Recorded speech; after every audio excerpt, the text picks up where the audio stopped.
Korang yang punyai kereta baru, yang berkilat, yang cantik, yang gah tu di mata korang tu. Jadi aku sure ke korang, korang datang di Allah ni korang ambil package Evertender. Apa tu package Evertender? Ambil aku tunjuk. Package ni sangat bagus sebab kita akan bersihkan di bahagian permukaan cat ni menggunakan multi cleaner. Lepas tu dah siap, nanti kita akan apply wax.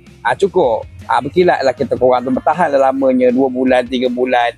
Bukan setakat itu saja, kita akan belanja di bahagian dalaman. Kalau korang tengok ada perbezaan dia, daki-daki dan juga kotoran dia akan keluar lah. Bahagian dalaman kita akan belanja UV dressing. Cukup dengan wax kita akan dilindungi daripada UV dan juga sidaran cahaya matahari. Dalam tempoh 2 bulan, 3 bulan korang tak perlu risau. Habis datang balik, apply balik coating wax ni sangat bagus sebenarnya. Minta tolong jasa baik korang untuk follow page baru aku Aloya Studio, iaitu lebih kepada video-video berkaitan dengan AI. Itu aku sendiri yang edit korang, juga dengan kursus-kursus detailing. Walaupun aku ada sertifikat 4 kursus detailing dan juga marketing, aku tetap tak pernah putus asa untuk belajar. Orang yang ingin bekerja di Aloya ni minta jasa baik korang, tolong declare awal-awal.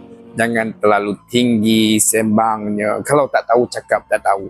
Kita ni hidup di dunia ni, banyak perkara yang perlu kita belajar. Julai 26 genap setahun aku fokus untuk video, cuma aku kalah bab live ni. InsyaAllah 3 bulan aku berehat, 1 bulan 8 dah aku akan sambung live balik, tengok macam mana gaya dia.